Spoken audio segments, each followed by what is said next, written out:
시편 109편의 핵심적인 단어는 기억하라 하는 말인데, 이 시간에 살펴볼 시편 106편에서는 그 핵심 단어가 잊어버렸다는 말입니다. 하나님의 역사를 기억해야 하는데 그 잊어버린 겁니다. 그 잊어버린다 할 때 두 가지 의미가 있습니다. 하나는 바빠서 있거나 시간이 지나면서 자연스럽게 잊어버리는 거, 기억력이 이제 나빠져서 잊어버리는 것의 의미가 있고, 다른 하나는 소홀히 여기고 무시하는 의미로서 잊어버린다는 의미가 있습니다. 예를 들어서 아내가 남편의 생일을, 또 남편이 아내의 생일을, 또 자녀가 부모의 생일을, 또 부모가 자녀의 생일을 너무 바빠가지고 이렇게 깜빡 이제 잊어버리는 경우가 있고, 또 이렇게 소홀히 하고 무시해서 이제 잊어버리는 경우도 있다는 겁니다. 여기서 시편 106편에서 잊어버린다는 의미는 그 소홀히 여기고 무시하는 의미가 있습니다. 그래서 하나님의 역사를 무시하는 거예요. 소홀히 여겨서 잊어버렸다. 이게 이제 이 106편의 아주 핵심 단어입니다. 이스라엘 백성들이 하나님의 역사를 무시해서 잊어버렸을 때 그들은 불순종과 죄악에 빠지게 됩니다. 하나님은 이런 백성들을 다른 나라의 압제를 받게 하거나 재난들을 당하게 하십니다. 이 시편의 배경은 그 이스라엘 백성들이 바벨론 포로 가운데 있을 때입니다. 이런 상황 가운데 있는 백성들에게 이 시편이 필요한 이유가 그들이 왜 포로로 붙잡혀 왔는가, 그들의 조상들의 역사를 살펴보면서 그 원인을 깨닫고 또 회개하고 다시 구원받도록 하기 위해서입니다. 시편 106편은 출애굽에서 바벨론 포로까지 이스라엘 백성들이 하나님의 구원과 은혜에 대해서 반역하고 불순종한 사건들을 다룹니다. 이 시간에는 그 이 시편의 서론과 또 광야에서 그 하나님을 시험한 그 죄들을 살펴보겠습니다. 먼저 이 시편의 시작입니다. 1절에서 3절까지 한 절씩 교대를 읽겠습니다. 할렐루야, 여호와께 감사하라. 그는 선하시며 그 인자하심이 영원하심이로다.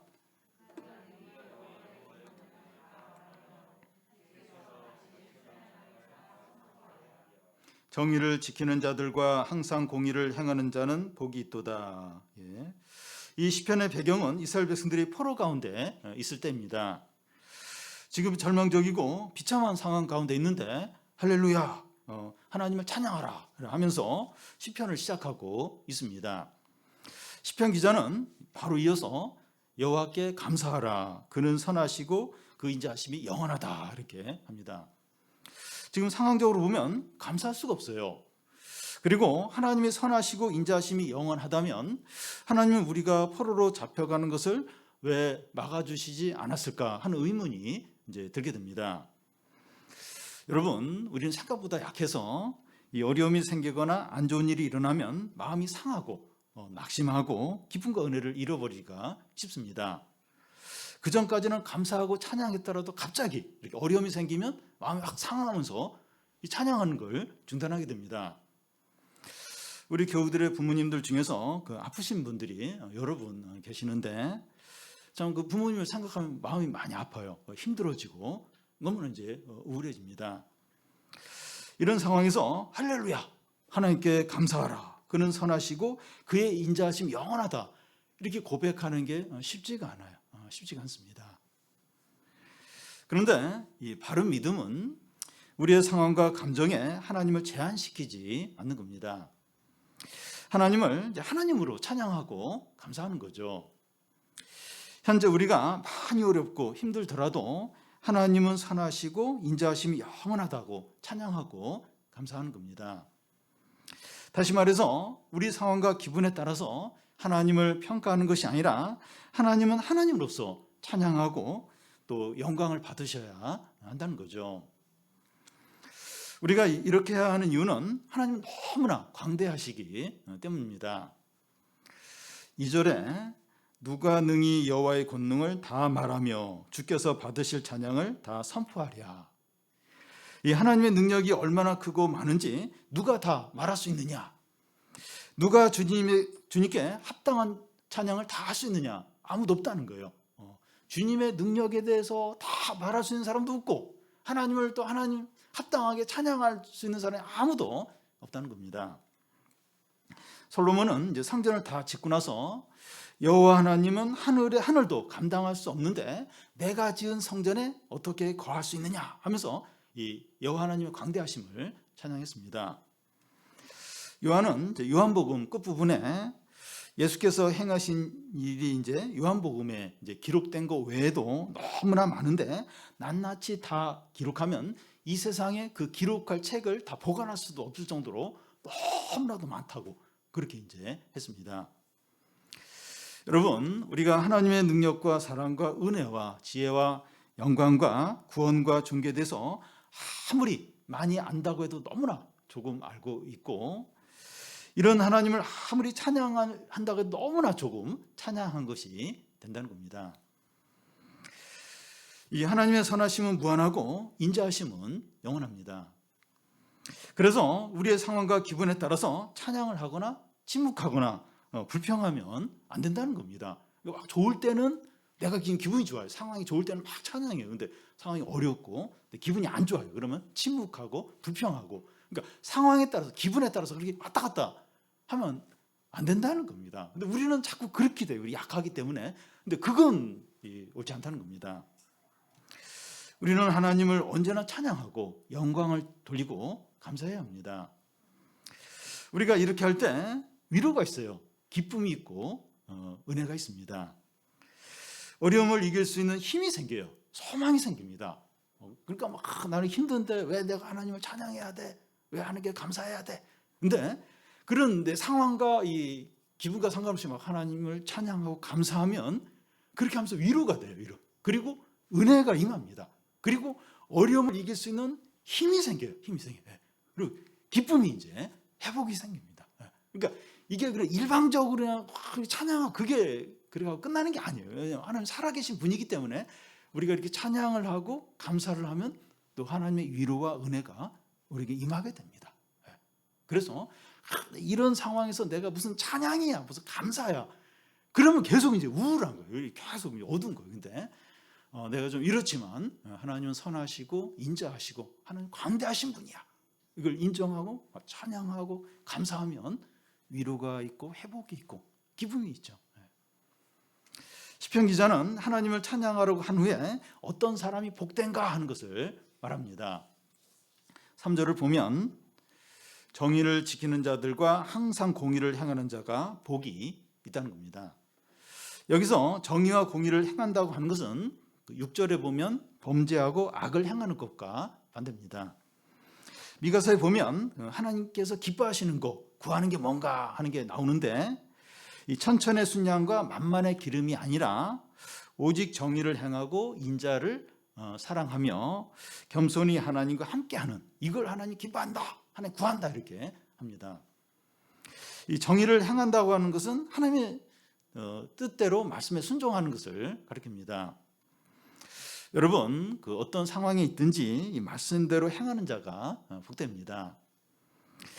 요한복음 13장 17절에 보면 너희가 이것을 알고 행하면 복이 있으리라 이렇게 말하고, 또 요한계시록 1장 3절에 보면 이 예언의 말씀을 읽는 자와 듣는 자와 지키는 자가 복이 있다고 합니다. 성경에 나오는 모든 복들은 이 말씀을 행하는 자에게 주어집니다. 모든 축복들은 다 보면 그 신명기서도 보면 너희들이 이 말씀을 지키면 가나안에 들어가서 엄청나게 복을 받는다, 그렇게 말합니다. 그러니까 이 성경의 모든 복들은 이 말씀을 행하는 자에게 주어집니다. 경제적으로 부유하거나 사업이 잘 되거나 자녀의 성적이 좋을 때 진정으로 행복한 것이 아니라 이 하나님 뜻대로 행할 때 진정으로 행복합니다. 그리고 이 하나님에 대한 진정한 찬양이 말씀에 순종하는 게 이게 진정한 찬양이죠. 예를 들어서 막 입으로는 막 찬양을 하는데 말씀대로 순종을 안 해요. 말씀대로 안 살아요. 이건 하나님을 이렇게 진정 찬양하는 게 아니죠. 부모와 자녀와의 관계도 막 입으로는 엄마 사랑해, 아빠 사랑해인데 말을 안 들어요. 말을. 그러면 이게 사랑한다는 게 다 거짓말이죠. 그래서 진짜 말씀대로 순종할 때 이게 진정한 하나님께 찬양이 됩니다. 사람들은 있을 때 모르는데 잃어버리고 나서 소중함을 깨닫는 경우가 종종 있습니다. 시편 기자는 잃었던 거에 대한 간절한 소망을 이제 강구를 합니다. 4절 5절을 한 절씩 교독 읽겠습니다. 여호와여, 주의 백성에게 베푸시는 은혜로 나를 기억하시며 주의 구원으로 나를 돌보사.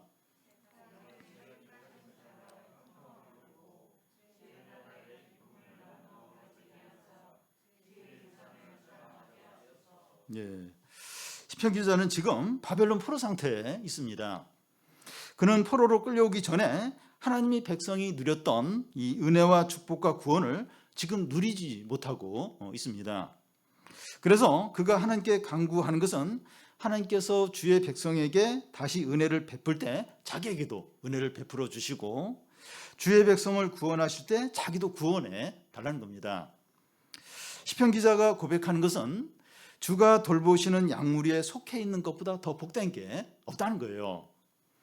하나님께서 그의 백성들에게 내려주시는 축복만 있다면 자기는 아무런 부족함이 없다는 겁니다.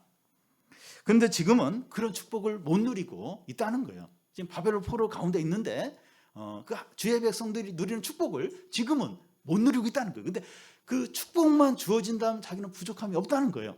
내가 주의 백성 가운데 속해 있다면 그것만으로 복되다, 부족함이 없다고 고백을 합니다. 코로나가 2년이 지속되면서 우리가 함께 모여서 예배나 소모임이나 찬양이나 또 기도나 이제 수련회를 이제 못했습니다. 각 교인들마다 느낌은 좀 다를 수 있지만 대부분은 힘들었을 겁니다. 최근에 교인들이 모여서 이제 주일 예배를 이제 드리고 있는데 이 함께 모였다는 그 자체가 얼마나 기쁨이 되고 은혜가 되는지 모릅니다. 전에 그 15명 정도 이제 주일날 이제 예배를 드리고 나면 집에 가고 나서 오늘 뭐 했지? 예배를 안 드리는 것 같아요. 주일 아닌 것 같은, 분명히 막 3번의 예배를 드렸는데 예배를 안 드리는 것 같아요. 오늘 뭐 했나 싶은 그런 생각이 그런 어떤 공허함 이런 게 막 이제 느껴지곤 했습니다. 근데 최근에 우리가 예전처럼 예배를 드리는 건 아니지만 얼마나 이게 기쁨이 되고 은혜가 되는지 모릅니다. 코로나 전에 우리가 예배드리고 찬양하고 기도하고 소모임하고 캠프하던 것이 그때는 잘 몰랐지만 큰 은혜이고 축복이었던 겁니다. 여러분, 우리가 이제 신앙 공동체에 속해 있고 그 안에서 은혜와 말씀과 사랑을 나누는 게 큰 축복입니다. 우리가 여기에 속해 있을 때는 잘 모르는데 잃어버리고 나면 얼마나 소중하고 귀한 것인가 깨닫게 됩니다. 신앙 공동체 안에서 하나님의 응답과 회복과 변화와 구원과 일하시는 걸 이제 보면서 함께 기뻐하고 감사하고 찬양하는 게 큰 복입니다. 이번에 이제 추수감사 주일 때 우리가 좀 그런 걸 이제 함께 경험했는데 얼마나 이제 기쁜지 몰라요. 하나님이 함께 일하셨던 거 그런 걸 이렇게 함께 나누면서 함께 감사하고 이게 얼마나 큰 복인지 모릅니다. 우리가 이제 이 신앙 공동체, 하나님 백성의 공동체에 속해 있다. 그게 있을 때는 잘 몰라요. 근데 그걸 이렇게 잃어버리고 그걸 함께 누리지 못할 그런 상황이 되면 그때 얼마나 기쁘면 얼마나 그게 행복이었나 하는 걸 이제 나중에 이제 그걸 알게 됩니다. 그러니까 시편 기자가 바벨론 포로에 붙잡혀 와서 그때 하나님의 백성들이 함께 예배하고 함께 찬양하고 그때가 얼마나 복되었는가 그걸 이렇게 생각을 하면서 그런 은혜를 다시 회복시켜 달라고 그것만 되면 뭐 부족함이 없다고 이제 고백을 이제 하는 거죠. 이제부터는 이스라엘 백성들의 반역과 불순종에 대해서 살펴보겠습니다. 6절 7절을 교대로 읽겠습니다. 우리가 우리 조상들처럼 범죄하여 사악을 행하여 악을 지었나이다.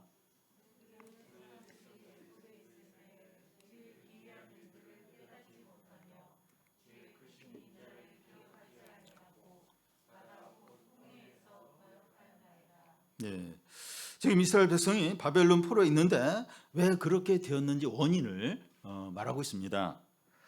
우리가 우리 조상들처럼 범죄하여 사악을 행하여 악을 지었다는 겁니다. 여기 범죄하여 사악을 행하여 악을 지었다, 이게 비슷한 말인데 3번 반복이 되면서 강조하고 있습니다. 우리가 얼마나 심각하고 철저하게 반역하고 불순종하고 범죄했나 하는 것을 말합니다. 근데 우리가 우리 조상들처럼 그렇게 했다는 거예요. 무슨 말인가 하면 우리의 조상들처럼 하지 않았으면 바벨론 포로에 끌려오지 않았을 텐데 조상들처럼 했기 때문에 지금 바벨론 포로에 끌려와 있다는 겁니다. 그래서 역사를 기억하는 게 중요해요. 그러니까 지금 시편 기자는 지금 바벨론 포로에 끌려왔어요. 왜 지금 이 바벨론 포로에 끌려왔는가? 조상들이 했던 것처럼 그대로 했기 때문에 지금 이렇게 됐다는 거예요. 그래서 역사를 기억하는 게 중요한 거죠. 지금 우리나라뿐만 아니라 세계적으로 지금 위드 코로나를 지금 하고 있는데 우리나라보다 앞서서 위드 코로나를 실시한 나라들이 실패한 정책들을 우리가 보고 우리가 이제 그렇게 하지 않도록 이렇게 피하는 게 이제 필요하죠. 이런 식으로 우리의 인생에서도 이 과거 역사를 돌아보면서 이 망하는 길로 가지 않도록 이제 하는 게 이제 필요합니다. 그러니까 과거에 어떤 이렇게 사람들이 행했던 또 우리의 삶을 돌아보면 반복해서 이렇게 망하는 길, 잘못된 길로 가지 않게 됩니다. 시편 기자는 그들의 조상들이 어떻게 해서 범죄하게 되었다고 그렇게 합니까? 7절을 보면 우리 조상들이 애굽에 있을 때 그의 기이한 일들을 깨닫지 못하고 주의 크신 인자를 기억하지 아니하고 바다 곧 홍해에서 거역했다는 겁니다. 이 깨닫지 못하고 기억하지 못하고 거역했다고 하는데 비슷한 말을 3번 반복하면서 강조하고 있습니다. 애굽에서 10가지 재앙을 보면서 하나님의 능력과 영광을 깨달았어야 되는데 깨닫지 못했고 하나님의 인자하심을 기억해야 되는데 기억하지 못했다는 겁니다. 그러니까 앞에 홍해 바다가 있고 양옆에 산이 있고 뒤에 애굽 군대가 추격할 때 하나님과 모세에게 반역을 한 겁니다. 애굽에서 그 10가지 재앙을 그 의미를 깨달았어야 되는데 못 깨달았어요. 또 하나님의 인자하심을 기억했는데 기억을 못한 겁니다. 그러니까 위기가 닥치니까 막 하나님과 모세에게 반역을 이제 한 겁니다. 여러분, 하나님의 행하심을 깨닫지 못하고 하나님의 인자하심을 기억하지 못하는데 위기가 닥치면 이 하나님께 반역하고 불순종할 수밖에 없습니다. 그러니까 막 그 충동대로, 욕구대로, 정욕대로 행하지 않을 수가 없게 돼요. 그러니까 이걸 깨달아야 되는데 못 깨닫는 거예요. 이 기억을 해야 되는데 기억을 못하는, 그러면 이 죄짓고 또 불순종하고 정욕대로 하고 그렇게 하지 않을 수가 없습니다. 그러니까 100명이면 100명 다 그렇게 다 해요. 그러니까 깨달아야 되는데 기억을 해야 돼요. 깨닫지를 못해요. 기억을 못해요. 그러면서 위기가 닥치면 유혹이 오면 유혹에 넘어가고 위기 가운데서 막 불순종하고 또 막 욕심대로 하고 또 죄짓고 그러지 않을 수가 없다는 겁니다. 그러니까 이스라엘 역사가 그걸 보여줘요. 지금 시편 기자가 그들의 조상 이야기를 하는데 그 조상이 이제 그렇게 했다는 거예요. 이번 추수감사주일에 감사한 일이 많이 있었습니다. 공개되어서 아는 일들도 있지만 교인들 각자 가운데 이렇게 감사의 어떤 제목들이 많이 있었습니다. 이런 일들은 하나님의 선물이고 하나님이 우리에게 행하신 일들입니다. 그러면 우리는 하나님께서 행하신 일들의 영적인 의미를 깨닫고 하나님의 인자하심을 기억을 해야 합니다. 그렇게 하지 않으면 선물을 주신 분보다 선물을 더 크게 여기는 거죠. 깨달음이 없고 인자를 기억하지 않게 되는 겁니다. 여러분, 그 좋은 일들, 아주 이렇게 감사한 일들이 있어요. 하나님이 선물을 주신 거죠. 근데 그 선물을 주시고 하나님이 우리에게 어떤 좋은 일을 행하셨을 때 그 의미를 깨달아야 돼요. 그러면서 하나님을 더 이렇게 사랑하고 신뢰하고 그렇게 해야 됩니다. 근데 그 의미를 깨닫지 않는다고 하는 것은 그냥 선물만으로 만족하는, 너무 좋다, 너무 잘됐다, 그게 끝인 거예요. 그 선물을 주신 분보다 선물을 더 크게 여기고 끝나는 거예요. 깨달음이 없는 겁니다. 하나님의 어떤 인자하심을 기억하지 않게 되는 거죠. 그래서 우리는 어떤 좋은 일이 일어났을 때 그 영적인 의미를 깨닫고 기억을 해야 됩니다. 이게 얼마나 중요한지 얼마나. 이스라엘 백성의 역사가 그거예요. 너무 빨리 잊어버리는 거예요. 그러면서 또 죄 짓고 정욕대로 하고. 우리도 그러기가 너무나 쉬운 겁니다. 그래서 저도 이제 그 추수감사 주일 지나고 그 다음 날 여러 대공원을 돌면서 이게 선물보다 선물을 주신 하나님을 더 기억해야 된다. 더 그 하나님 의지해야 된다. 그러니까 너무 그 선물들이 좋은 거예요. 근데 선물의 마음을 자꾸 뺏기려고 하더라고요. 네? 그게 아니다. 선물보다 선물 주신 하나님이 더 크지. 우리는 그 작업을 꼭 해야 됩니다. 꼭 그것을 해야 됩니다. 이렇게 하지 않으면 큰 어려움이 닥쳤을 때 충동과 욕심과 불신앙으로 행하게 됩니다. 100명이면 100명 다 그렇게 돼요. 그 의미를 깨닫지 않고 기억하지 않으면 위기가 오고 유혹이 오면 다 그냥 이렇게 죄짓고 또 욕심대로 하고 불신앙대로 다 그렇게 하게 된다. 그런 일을 겪었는데, 그런 선물을 받고 그런 어려움을 겪었는데 깨달음이 없는 거예요. 기억을 하지 않는 거예요. 그러면 매번 상황마다 제로 상태. 아무것도 없는 거 아무것도. 그냥 똑같이 그냥 그 제로 상태에서 그 흰 백지에서 다시 또 넘어지고 다시 또 죄짓고 그럴 수밖에 없는 거죠. 하나님을 깨닫고 기억하는 게 너무나 중요해요. 너무나 중요합니다. 7절 끝에 보면 바다 곧 홍해에서 거역했다고 하는데 하나님께서 그렇게 한 그들에게 어떻게 하셨습니까? 8절부터 11절까지 한 절씩 교독하겠습니다. 그러나 여호와께서는 자기 이름을 위하여 그들을 구원하셨으니 그의 큰 권능을 만인이 알게 하려 하심이로다.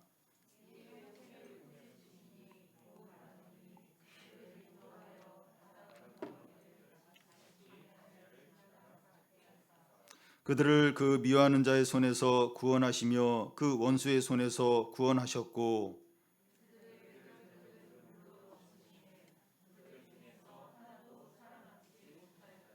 네. 이스라엘 백성이 홍해 앞에서 하나님을 크게 거역을 했는데 그들은 심판받아 마땅합니다. 근데 하나님은 그들을 어떻게 하셨는가 하면 홍해를 꾸짖어서 마른 땅이 되게 하셔서 그들이 아무런 어려움 없이 건너게 하셨습니다. 그들을 대적하는 그 대적자들의 손에서 구원하셨습니다.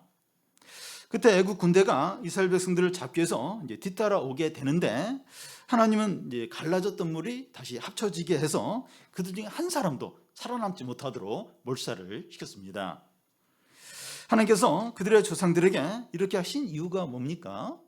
그들이 선하거나 의롭거나 뛰어난 것이 있어서가 아닙니다. 여호와 자신의 이름을 위해서 구원하셨고 하나님의 영광을 모든 민족에게 나타내기 위해서 하셨습니다. 이것을 꼭 기억을 해야 돼요. 꼭 기억을 해야 합니다. 우리는 어려움이 해결되고 기도가 응답이 되고 이 구원받은 것이 마치 내가 신앙생활을 잘하고 또 기도를 열심히 하고 성경 말씀을 잘 알고 남들보다 나은 것이 있어서 그렇다고 생각하기가 쉽습니다. 그런데 전혀 그렇지 않아요. 전혀 그렇지 않습니다. 오직 은혜로 하나님의 이름과 영광을 위해서 그렇게 하신 거죠. 그래서 우리는 겸손해야 돼요. 은혜만을 붙들어야 되고 예수 그리스도의 이름만을 의지해야 됩니다. 진정으로 그래야 돼요. 진정으로. 자꾸 이렇게 날 돌아봐요. 내가 그래서 그때 좀 기도했지. 내가 좀 신앙생활 좀 잘했지. 자꾸 이렇게 그러기가 너무나 쉬워요. 근데 전혀 그렇지 않아요. 이 오직 은혜. 하나님 나를 불쌍히 여기셔서 그렇구나. 진정은 그래요. 진정. 그래서 그것만을 붙들어야 됩니다. 그러면 계속해서 하나님 은혜를 베풀어 주세요. 근데 자꾸 자기를 돌아보면 이제 은혜가 떠나는 거죠. 그들의 조상들이 홍해를 안전하게 건너고 애국 군대가 바다에 몰살한 것을 보고 출애굽기에 보면 모세의 노래라고 해서 백성들이 엄청난 찬양을 이제 하게 됩니다. 그때 그들의 반응이 나오는데 그 12절에 보면 이에 그들이 그들의 말씀을 믿고 그를 찬양하는 노래를 불렀도다. 이런 엄청난 구원과 능력과 영광을 보고 하나님의 말씀을 믿지 않고 찬양하지 않는 사람은 아무도 없을 겁니다. 근데 문제는 이런 믿음과 찬양이 얼마나 오래 가느냐 하는 겁니다. 엄청난 찬양을 해요. 근데 문제는 얼마나 오래 가느냐. 이게 이제 중요하죠. 13절에서 그 15절까지 한 절씩 교대를 읽겠습니다. 그러나 그들은 그가 행하신 일을 곧 잊어버려 그의 가르침을 기다리지 아니하고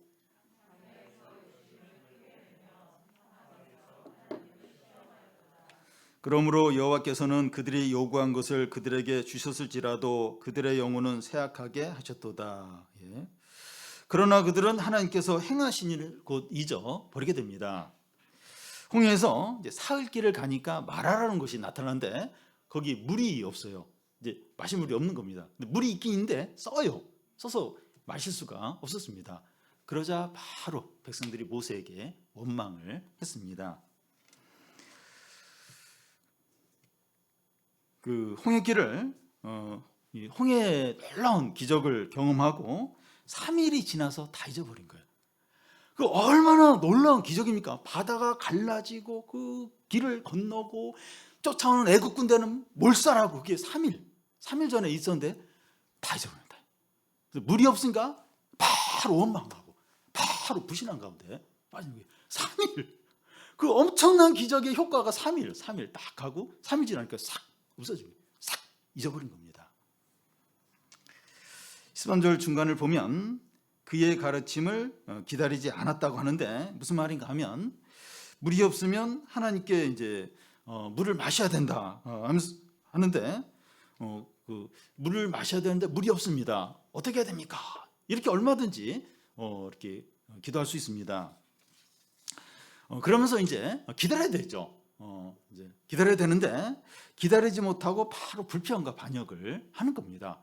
그러니까 목이 말라요. 그래서 물이 없어요. 그러면 하나님 지금 목이 마른데 이게 물이 필요합니다. 이렇게 기도하든지 이러면서 좀 기다려야 되죠. 근데 못 기다린 거예요. 못 기다리고 바로 원망하고 불평하고 반역을 하는 겁니다. 어려움이 있으면 기도하고 하나님의 말씀을 드리려고 해야 하는데 바로 불평하고 욕심으로 향하는 겁니다. 못 기다리는 거예요. 인내가 없습니다. 요즘 이제 5G 시대인데 이 모든 것이 빛의 속도로 이루어져야 돼요. 그걸 기대를 합니다. 그러니까 핸드폰 이렇게 빨리빨리 되는 것처럼 모든 게 빛의 속도로 이루어지길 기대합니다. 근데 이게 안 돼요. 이렇게 했는데 빨리 이게 안 떠요. 그러면 막 못 견디는 거예요.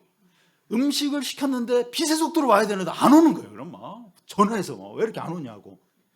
기도했는데 응답이 빛의 속도로 응답이 되는데 안 되는 거예요. 바로 불평이에요. 이걸 못하겠다 이러면서 그냥 자기 생각대로 막 해버리려고 하는 거예요. 왜냐하면 빛의 속도로 모든 게 5G 시대인데 모든 게 돼야 되는데 기도응답은 막 너무 더딘 거예요. 음식도 늦게 오고 이러면 막 이제 화가 나는 거예요. 못 기다려. 인내가 없는 겁니다. 광야에서 욕심을 크게 낸다고 하는데 이 광야 생활을 하는데 필요한 것들이 여러 가지 있었을 겁니다. 물도 필요하고 고기도 먹고 싶고 또 부족한 것이 여러 가지 이제 있죠. 이 부족한 것이 있을 때 모세에게 이런 것이 필요합니다 이렇게 요청을 할 수 있습니다. 그런데 이런 필요들에 지나치게 욕심을 내고 격렬하게 요구할 때 죄를 짓게 됩니다. 그러니까 필요한 거 있어서 이거 좀 주십시오 하고 기도할 수도 있고 모세에게 요구할 수 있는데 그걸 지나치게 요구를 하는 거예요. 그리고 격렬하게 그것을 막 원하고 이러면 죄 짓게 됩니다. 여러분, 우리에게 여러 가지 필요한 것들이 있을 때 하나님께 기도하면서 기다리는 것은 아무 문제가 되지 않아요. 이런 것까지 기도해? 이런 것까지 괜찮아요. 뭐든지 요구하고 이러면서 이제 기다리는 것은 아무 문제가 없습니다. 그런데 그것의 마음을 다 빼앗겨요. 인격이 지배를 당하고 집착하면 죄 짓는 겁니다. 그 생각만 하는 거예요. 거기에 집착을 하는 거예요. 거기에 굉장히 매이는 거예요. 그럼 이제 죄 짓게 돼요. 그게 이제 죄 짓는 겁니다. 14절 끝에 보면 하나님을 시험하였다 하는데 이게 이제 어떤 건가 하면 필요한 것을 채워주시면 하나님을 믿겠지만 채워주지 않으면 믿지 않겠다는 태도를 말합니다. 그런 경우가 있어요. 그러니까 이게 필요한 게 있으면 하나님께 구하고 기다리면 되잖아요. 근데 못 기다리는 거예요.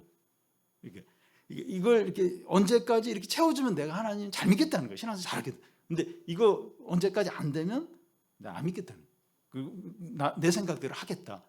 이게 하나님을 시험하는 거예요. 이게 하나님 신뢰하는 게 아니라 시험하는 거죠. 하나님을 신뢰하는 건 좀 기다려도 이렇게 맡기는 거죠. 그리고 좀 하나님을 이렇게 바라보고 이렇게 좀 답답하더라도 그게 이제 신뢰하는 건데, 시험하는 건 언제까지 이렇게 해달라. 안 해주면 내 생각대로 하겠다. 이게 이제 하나님을 시험하는 겁니다. 그러니까 이스라엘 백성들은 계속 그렇게 어디를 가든지 그런 식이에요. 그래서 이렇게 원하는 대로 안 되면 바로 불평하고 원망하고 이제 그런 식으로 이제 해왔던 겁니다. 그리고 우리가 이제 욕심으로 구한 것을 하나님께서 채워 주실 때가 있는데 진정으로 유익하지 않습니다. 이스라엘 백성들이 광야에서 고기를 먹고 싶다고 하면서 애굽에 지낼 때가 좋았는데 하면서 지나친 욕심을 부렸습니다. 그래서 하나님께서 메추라기 떼를 보내서 백성들의 입에서 메추라기 냄새가 날 정도로 고기를 많이 먹었습니다. 15절을 보면 그러므로 여호와께서 그들이 요구한 것을 그들에게 주셨을지라도 그들의 영혼은 쇠약하였다고 합니다. 고기는 마음껏 먹어서 배는 부른데 진정한 만족과 행복과 은혜는 없는 겁니다. 너무나 갖고 싶어서 하나님께 막 떼를 써서 원하는 걸 얻었어요. 얻게 되었는데 영적인 유익은 없는 겁니다. 원하는 대로 다 했어요. 근데 기쁨이 없어요. 영혼이 쇠약한 겁니다. 그래서 이렇게 막 지나치게 욕심내고 막 원하는 대로 다 하고 그런 사람이 있어요. 그러니까 이렇게 원하는 대로 해야 직성이 풀려요. 이게 만족이 돼요. 사고 싶으면 꼭 사고, 또 이게 자녀나 밑에 있는 사람을 내가 원하는 대로 이렇게 그렇게 하는 걸 봐야 이제 마음이 풀리고, 꼭 다 자기가 생각대로 돼야만 이제 만족을 하는 그런 경우가 있어요. 그렇게 했는데, 샀는데, 그렇게 만들었는데 기쁨이 없어요. 은혜가 없는 거예요. 진정한 만족이 없는 겁니다.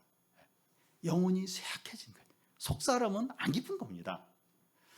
여러분, 그렇게 해서 지나치게 욕심내서 집착해서 그렇게 이루는 것보다는 부족하고 원하는 대로 안 되지만 은혜 가운데 있는 게 훨씬 복됩니다.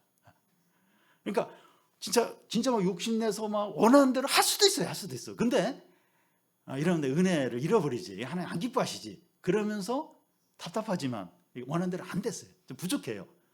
그러면서 은혜를 지키고 믿음을 이렇게 지키는 사람이 복돼요. 지나친 욕심, 지나친 집착, 절대 이게 행복한 게 이게 은혜야. 영혼은 쇠약해져. 속 사람은 이제 이게 안 기쁜 겁니다. 그래서 여기 그 영혼이 쇠약한다 요 의미가 멸망한다는 그런 의미도 있어요. 그러니까 이런 사람은 멸망한다는 겁니다. 망한다는 거예요. 그냥 행복하지 않은 정도가 아니라 이렇게 계속 욕심에 집착해서 막 이렇게 살면 그 영혼이 결국 망한다는 겁니다. 이런 허무하고 불순종하는 삶을 시편 기자의 조상들이 살았어요. 그리고 시편 기자를 포함한 백성들도 살았습니다. 그러니까 시편 기자가 그 얘기를 하는 거예요. 우리 조상들이 이렇게 허무하고 지나친 욕심에 빠진 그런 삶을 살았다는 거예요. 그리고 이 시편 기자를 포함한 그 백성들도 그렇게 살았어요. 그래서 지금 바벨론 포로에 지금 붙잡혀와 있는 겁니다. 그러면 오늘 우리는 어떻게 해야 됩니까? 우리가 지금 이 말씀을 보고 있어요. 시편 기자의 조상들의 삶도 봤고 또 시편 기자 그 동시대 사람들의 삶도 봤어요. 근데 우리는 어떻게 살아야 됩니까? 우리도 하나님의 역사를 잊어버리면 그들처럼 반역하고 불순종하고 비참하게 됩니다. 이 하나님의 역사를 다 잊어버려요. 또 기억하지 못하고 깨닫지 못하면 우리도 똑같이 시편 기자의 조상들, 이스라엘 백성들, 또 시편 기자 동시대 사람들처럼 똑같이 불순종하고 또 죄를 짓고 비참하게 됩니다. 이스라엘 백성의 역사는 하나님의 역사인데 기억하시기 바랍니다. 우리 구약의 역사들 기억하시기 바랍니다. 그리고 우리의 삶들 돌아보면 좋았던 일도 있고 어려웠던 일도 있고 또 응답해 주셨던 일들, 또 이렇게 징계하셨던 그런 일들이 있는데 기억을 하는 거예요. 그 의미를 생각하면서 기억을 하는 겁니다. 그리고 꼭 그 자신의 일은 아니더라도 우리 성도들의 일들 있잖아요. 과거의 일들 너무나 생생하게 그런 일들인데 그 의미를 생각을 하는 겁니다. 그리고 기억을 하는 거예요. 기억을 하는 겁니다. 하나님께서 우리에게 주신 선물들로 만족하는 것이 아니라 영적인 의미를 깨닫고 하나님의 인자를 기억하시기 바랍니다. 기억하면 그 의미를 생각하면 그 반복하지 않게 돼요. 그 잘못된 길로 안 가게 됩니다. 근데 깨닫지 못하고 기억하지 못하면 반드시 죄에 빠지고 불순종하게 되고 또 이렇게 욕심으로 행하게 되고 결국은 이제 망하는 길로 가게 됩니다. 우리 상황과 기분과 상관없이 선하시고 인자하심이 영원하신 하나님을 찬양하고 감사하기를 바랍니다. 우리가 신앙 공동체에 속해 있다는 사실과 이 안에서 누리는 은혜와 말씀과 축복을 귀하게 여기고 감사하는 성도들이 다 되시기를 바랍니다.